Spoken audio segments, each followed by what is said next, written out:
let's make some biscuits. All right, first we're going to make a little more space by rotating the cat. All right, cat has been rotated.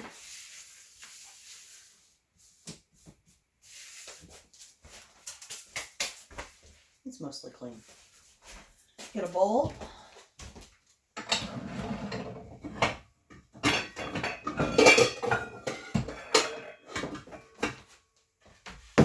Probably big enough.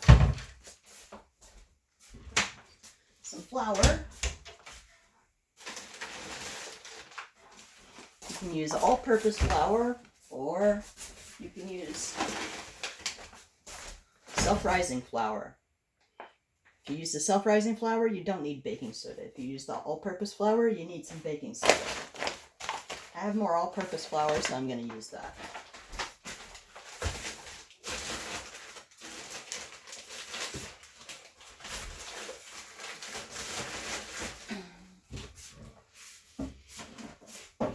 You need some oil of some type. That's going to be Crisco. If you're not using the self-rising flour, you need some salt and some soda.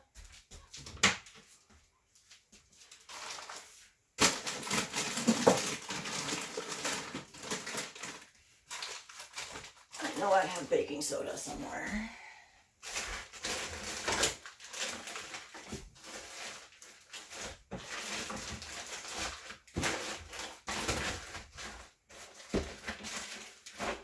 I recently moved all my pantries around, so they're not as easy to find as they were. There it is.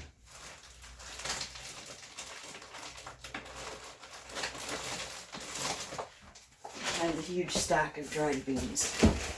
Alright, so you're going to need a liquid. Milk would be good. I don't keep milk in the house. I don't use dairy milk. I have almond milk. But what I also keep in the house that I like using for this is buttermilk powder. I would recommend keeping this in the pantry because when you want to do things like make biscuits or pancakes, you don't need buttermilk. You can just add it to water. And then for my biscuits, I'm going to add some cheese. So I've got some low-fat cottage cheese and I've got a shredded cheese mix. So I'm going to make a decent amount, so I'm just going to use 2 cups of flour.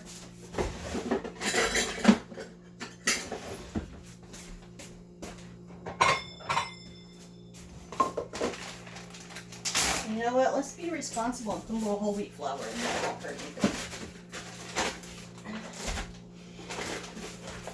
People are terrified of using whole wheat flour, but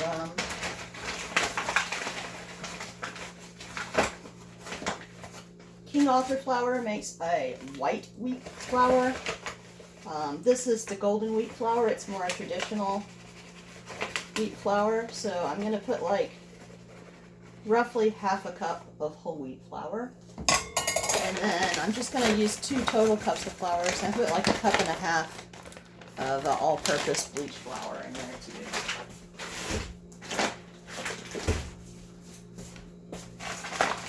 So this is just the generic all-purpose flour, the Hannaford brand.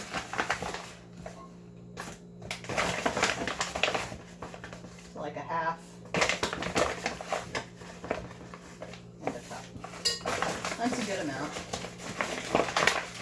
Then because we're using all-purpose flour, it needs salt, which is really to taste. So I'm going to put a whole teaspoon in there. Because these are going to be a cheese biscuit, so the salt will complement it. Alright, a teaspoon of salt. And for this amount of flour, probably a whole teaspoon of baking soda. I have a new one. So I just have to open it real quick. All right. That's going to be salty. All right, so when you're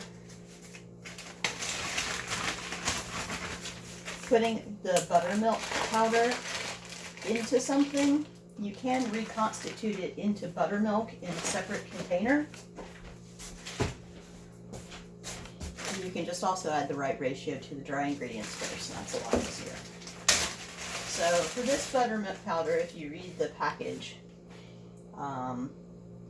for a cup of buttermilk, you mix 4 tablespoons of this powder with 1 cup of water. So it's a quarter the amount of powder for however much water you're going to add to your biscuits. Now, we don't know how much water we're going to add to the biscuits, because biscuits you add by just look at it and know when to stop. So we're just going to put a heaping teaspoon of buttermilk powder in there. It'll be fine.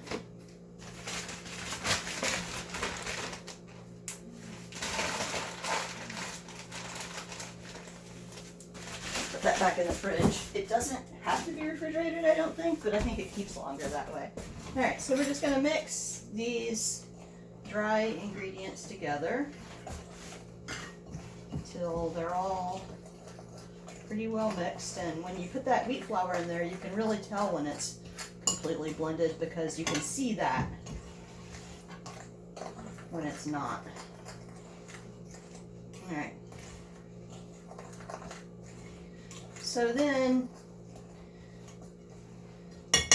this is a basic biscuit mix. This is like Bisquick, so it's a little healthier because I used some whole grains in there. And to this, all you really need to add is a fat and a liquid to make a biscuit. Now, if you're going luxurious, you would use milk or even a light cream. I use that buttermilk powder, which basically is the same thing as using buttermilk, great in biscuits, but you can just add water, or you can add regular milk, or any other liquid that you want. You could use chicken broth. If you're gonna make biscuits to go like in a chicken and biscuits dinner, make your biscuits with the chicken broth. Any liquid works. And then you need some oil. Now, butter obviously is what goes in biscuits, but money's tight, so we're going to use some vegetable shortening. This is just Crisco vegetable shortening. And for 2 cups of flour, you're going to want probably 1/4 cup of oil. So we're just going to do that. So we're going to get 1/4 cup of vegetable shortening just by running that around in the almost empty Crisco container and then pushing it in. Alright, so that's like a 1/4 cup of shortening now. You could put all this in the food processor and blend this in the way it is until it's crumbly. Or you can be lazy, put this in the microwave and melt it. So that's what we're going to do.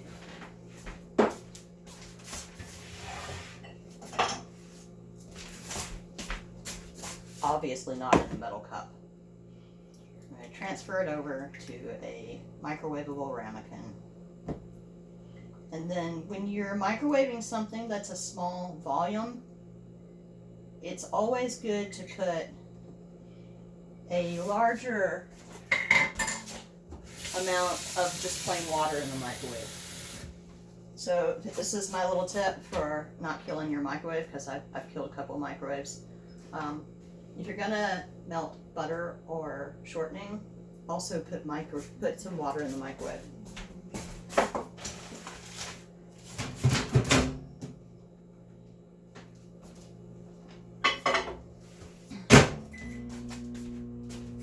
Now you don't have to be as worried about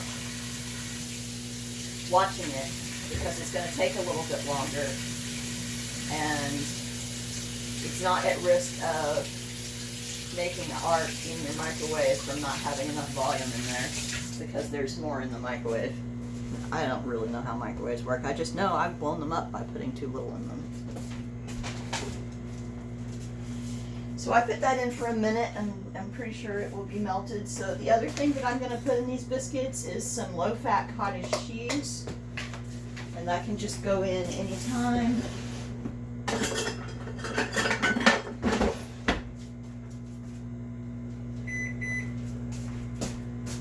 I'm going to put a whole serving of cottage cheese, which is a half a cup.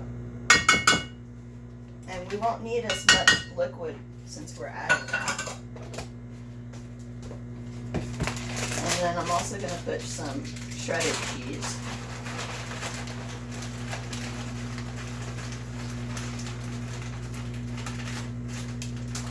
Not a whole lot as before.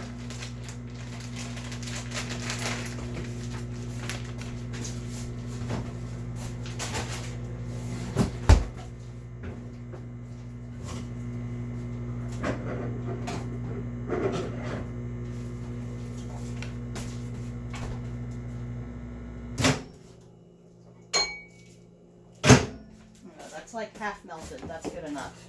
Just kind of smush it. Smush out the big chunks that aren't melted. And put that in.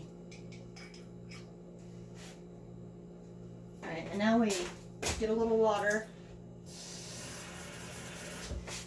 in that same cup. And spatula and mix it. See what happens. Yeah, put a little bit of seasoning in here too. I don't mean seasoning as in Gordon Ramsay, meaning salt. I mean like some herbs.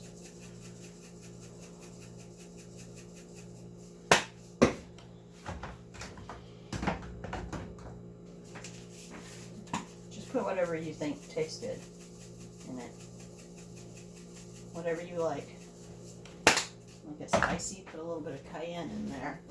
And throw in a little bit of garlic too. A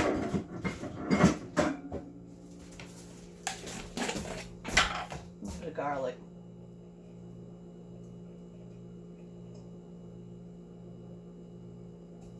Alright.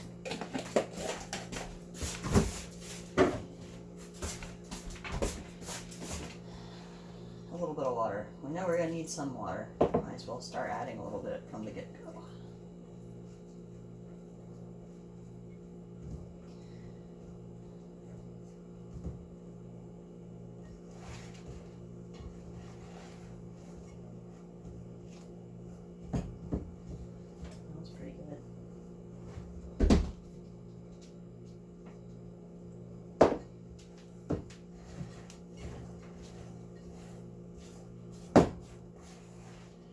We're just mixing that, scraping up from the bottom and folding. And we're just gonna keep adding water and mixing until it comes together.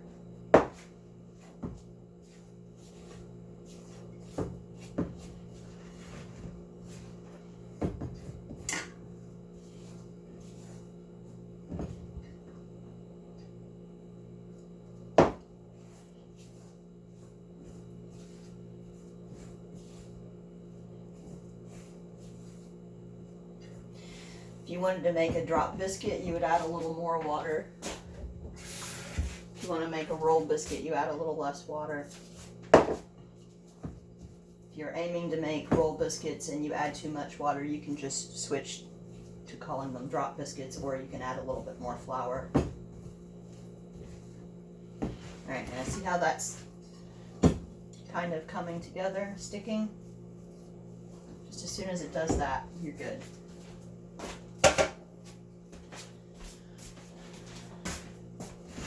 You go ahead and have your oven preheating. Temperature doesn't matter.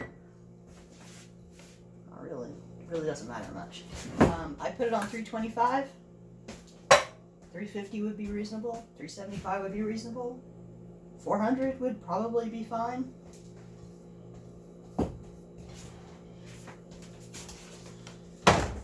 And then don't forget to take your baking pan out of the oven. I'm going to put down some parchment paper.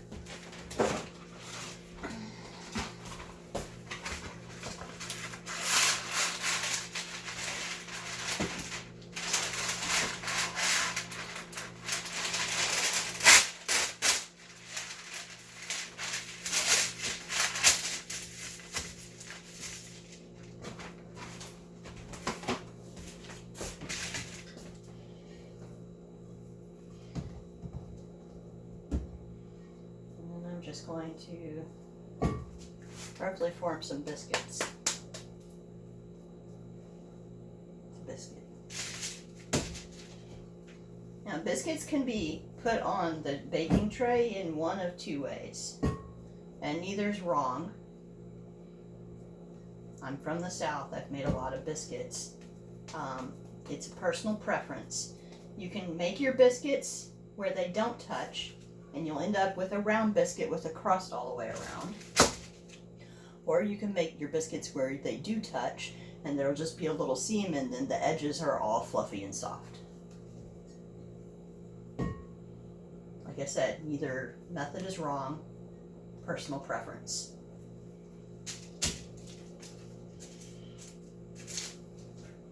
If your hands get sticky, just rinse them.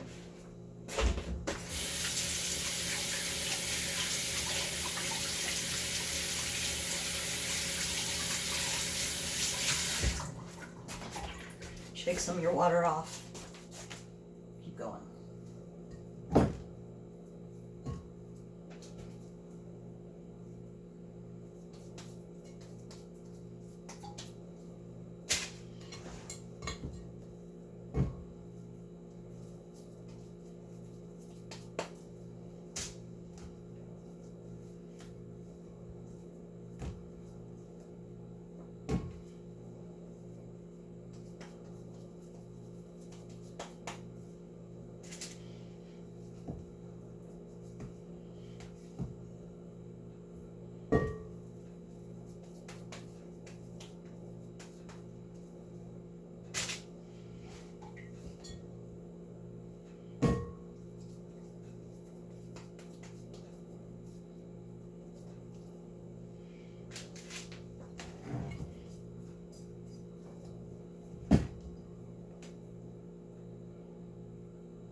Alright, biscuits.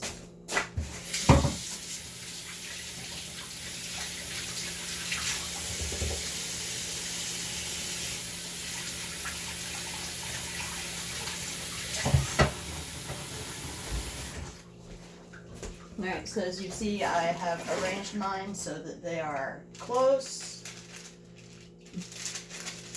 but not quite touching. I'm going to move them just a little closer.